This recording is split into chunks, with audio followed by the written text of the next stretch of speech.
Baik pemirsa, DPR RI telah menyetujui revisi Undang-Undang Nomor 8 Tahun 2019 tentang penyelenggaraan haji dan umroh. Ada salah satu poin krusial dalam revisi tersebut adalah penguatan kewenangan penyelenggaraan haji yang sebelumnya berada di bawah Badan Pengelola Haji, kini berada di dalam Kementerian Haji dan Umroh. Lantas seperti apa substansi perubahan dari Undang-Undang Haji ini? Sudah bersama kami anggota Komisi 8 DPR RI yaitu Bapak Ahmad dari Partai Demokrat.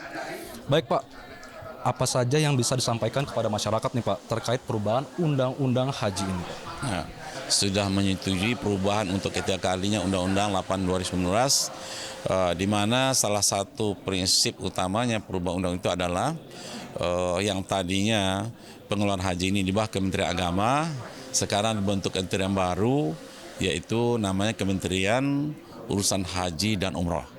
Ya, ini prinsip kelembagaan ini. Dengan adanya lembaga baru ini, kita harapkan pengurusan terhadap haji ini akan lebih baik, kualitasnya akan lebih baik, efisiensi lebih baik, dan yang lebih penting daripada itu, kita harapkan Menteri Haji dan Umroh ini betul-betul fokus pengurusannya, sehingga kenyamanan, keamanan, ketentraman dari calon jemaah haji kita akan melaksanakan haji ke depan ini akan lebih baik.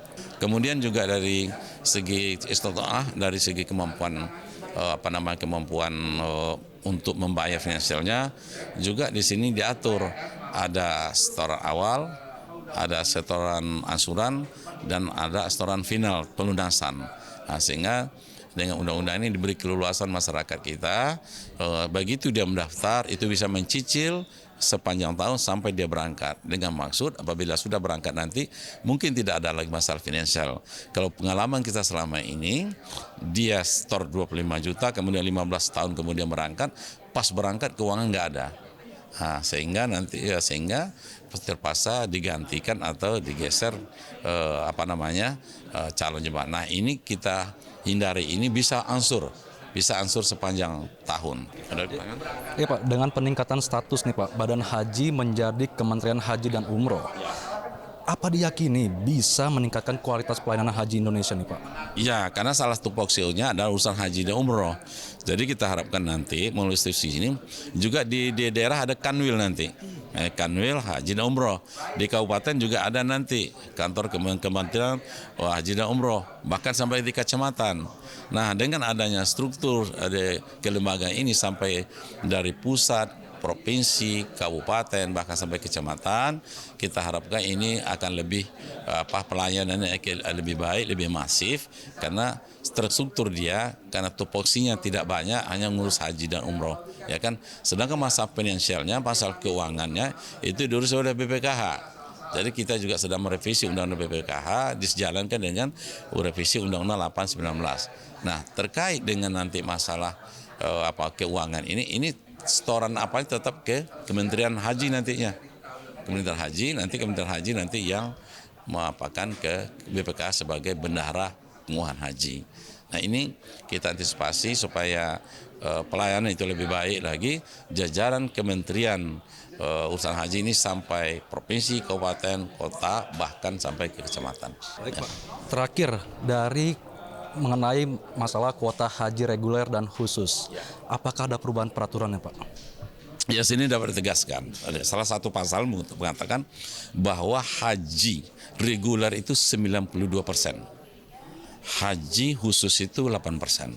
Itu sudah kita tegaskan, sehingga nanti tidak lagi ada keraguan, kerancuan lagi masalah kuota ini.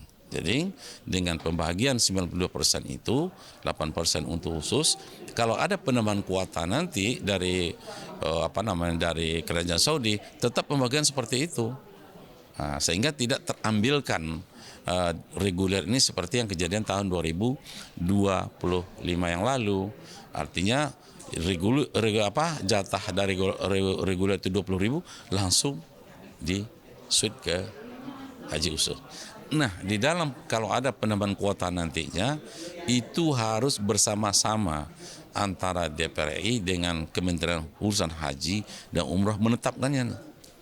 yang persentase itu. Jadi umpamanya katakanlah contoh umpamanya sudah ditetapkan untuk tahun 2025 atau 2026 ini 221.000 misalnya, dapat tambah 20.000. Nah 20.000 ini kita dudukkan bersama. Baik, terima kasih banyak Bapak Ahmad. Selamat melanjutkan aktivitasnya Pak. Baik, demikian pemirsa wawancara saya dengan anggota Komisi 8 DPR RI yaitu Bapak Ahmad dari fraksi Partai Demokrat mengenai pembahasan Undang-Undang Nomor 8 Tahun 2019. Sekian dari saya Ziaul Bar, kembali ke studio.